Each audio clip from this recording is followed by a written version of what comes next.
आज international tiger day है। दुनिया के 70% बाघ भारत में हैं, जिसमें से सबसे ज़्यादा जिम कॉर्बेट नेशनल पार्क में है। हर साल की तरह इस वर्ष भी पूरे विश्व में आज यानी कि 29 जुलाई को विश्व बाघ दिवस के रूप में मनाया जा रहा है। भारत का राष्ट्रीय पशु बाघ है। यह देश की शक्ति, शान, सतर्कता, बुद्धि और धीरज का प्रतीक माना जाता है। यह भारतीय उपमहाद्वीप में उत्तर पश्चिमी क्षेत्र को छोड़कर पूरे देश में पाया जाता है। शुष्क खुले जंगल, नम और सदाबहार वन से लेकर मैंग्रोव दलदलों तक इसका क्षेत्र फैला हुआ है। चिंता की बात यह है कि बाघ को वन्य जीवों की लुप्त होती प्रजाति की सूची में रखा गया है। लेकिन राहत की बात यह है कि सेव द टाइगर जैसे राष्ट्रीय अभियानों की बदौलत देश में बाघों की संख्या में वृद्धि हुई है। बाघ संरक्षण के काम को प्रोत्साहित करने, उनकी घटती संख्या के प्रति लोगों को जागरूक करने के लिए वर्ष 2010 में रूस में एक आयोजन हुआ, एक शिखर सम्मेलन हुआ, जिसमें अंतर्राष्ट्रीय बाघों को सुरक्षित रखने के लिए मुद्दा उठाया गया और अंतर्राष्ट्रीय बाघ दिवस मनाने की घोषणा हुई। इस सम्मेलन में मौजूद विभिन्न देशों की सरकारों ने 2022 तक बाघों की आबादी को दुगना करने का लक्ष्य तय किया। बाघों की लुप्त होती प्रजाति की ओर ध्यान आकर्षित करने, उनकी रक्षा करने और बाघों के महत्व को बताने के लिए अंतर्राष्ट्रीय बाघ दिवस मनाया जाता है।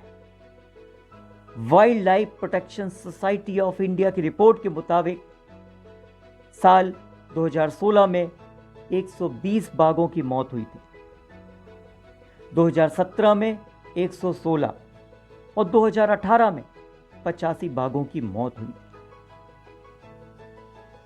ये आंकड़े लगातार विचलित करते रहे।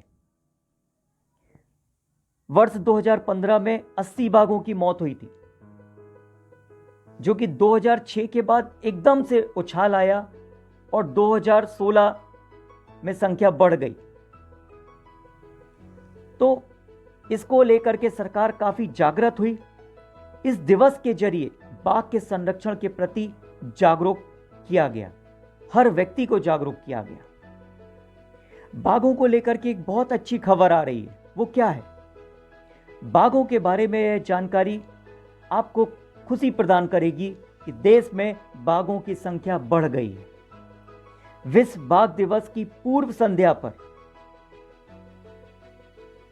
यानी कि मंगलवार को देश में बाघों की गणना की विस्तृत रिपोर्ट जारी करते हुए केंद्रीय वन एवं पर्यावरण मंत्री प्रकाश जावड़ेकर ने यह जानकारी दी।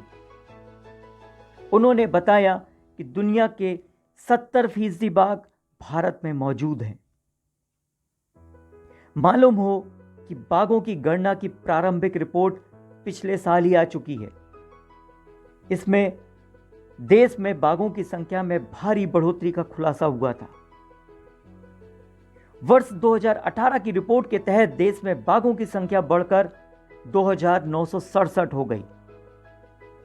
पूर्व में हुई गणना के लिहाज से देखा जाए तो वर्ष 2014 के मुकाबले 741 बाघों की बढ़ोतरी हुई है।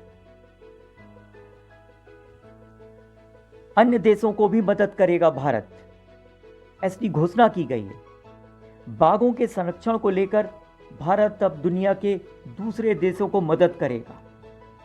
राष्ट्रीय बाघ संरक्षण प्राधिकरण NTCA ने दुनिया भर में 13 ऐसे देशों की पहचान की है जहां मौजूदा समय में बाघ पाए जाते हैं, लेकिन संरक्षण के अभाव में इनकी संख्या कम होती जा रही है। ऐसे में भारत इन देशों को बाघों के संरक्षण के लिए बेहतर तकनीक और योजनाएं मुहैया कराएगा। आइए अब जान लेते हैं कि भारत में जो कुल 2967 बाघ हैं वो कहां कहां पर हैं। इसमें पहले नंबर पर आता है जिम कॉर्बेट। यहाँ बाघों की संख्या तेजी से बढ़ी है। ये उत्तराखंड में है और यहाँ कुल बाघ 231 हैं। दूसरे नंबर पर आता है कर्नाटक का नागरहोल, यहाँ 127 बाघ हैं। तीसरे नंबर पर बांदीपुर, जहाँ 126 बाघ हैं। चौथे नंबर पर मध्य प्रदेश का बांधवगढ़ और असम का कांजीरंगा आता है, जहाँ 104 बाघों की संख्या पाई गई। पांचवें नंबर पर तमिलनाडु का मुदुमलई है, जहाँ 130 बाघ पाए गए। अगर राज्यों की हम खबर लें तो मध्य प्रदेश 526 बाघ के साथ सबसे ऊंचाई पर है, पहले पायदान पर है। बाघों से संबंधित इस रिपोर्ट को आप शेयर कीजिए, लाइक कीजिए। इसके साथ ही डॉक्टर विजय दीक्षित को आज्ञा दीजिए। धन्यवाद।